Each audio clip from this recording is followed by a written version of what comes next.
നമസ്കാരം. നാട്ടുകൾ വിഷന്റെ ന്യൂസ് എക്സൈൻ വാർത്തകളിലേക്ക് ഏവർക്കും സ്വാഗതം.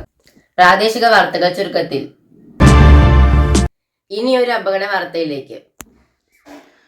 വാളയാർ ഡാമിൽ കാണാതായ വിദ്യാർത്ഥിയുടെ മൃതദേഹം കണ്ടെത്തി.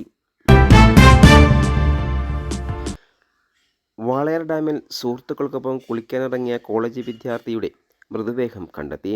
മണ്ണാർക്കാട് നെല്ലിപ്പുഴ ആണ്ടിപ്പാടം ആബിദ് കർപ്പൂരാൻ്റെ മകൻ അൻസിലാണ് മരിച്ചത്. 18 വയസ്സായിരുന്നു. ഇന്നലെ വൈകിട്ട് 7 മണിയോടുകൂടിയാണ് കോയമ്പത്തൂരിലെ സ്വകാര്യ എഞ്ചിനീയറിംഗ് കോളേജ് വിദ്യാർത്ഥിയായ അൻസിൽ സഹപാഠികളായ 12 അംഗ സംഘത്തോടൊപ്പം ഡാമിലെത്തിയത്. അൻസിലിനെ കാണാതായതോടെ സുഹൃത്തുക്കൾ തിരച്ചിൽ നടത്തിയെങ്കിലും കണ്ടെത്താനായില്ല. തുടർന്ന് നാട്ടുകാരുടെ സഹായത്തോടെ പോലീസിനെ വിവരമറിയിക്കാനുണ്ടായത്.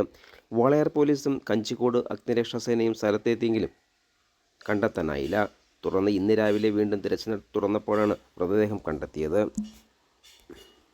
രാജ്യാന്തര നിലവാരവുമായി AUP school Kuttanassery.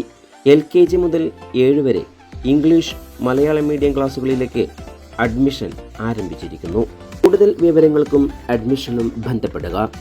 Phone number 85 92 85 69 85. കൂടുതൽ വാർത്തകൾക്കായി നാട്ടുകൾ വിഷൻ ചാനൽ സബ്സ്ക്രൈബ് ചെയ്യൂ.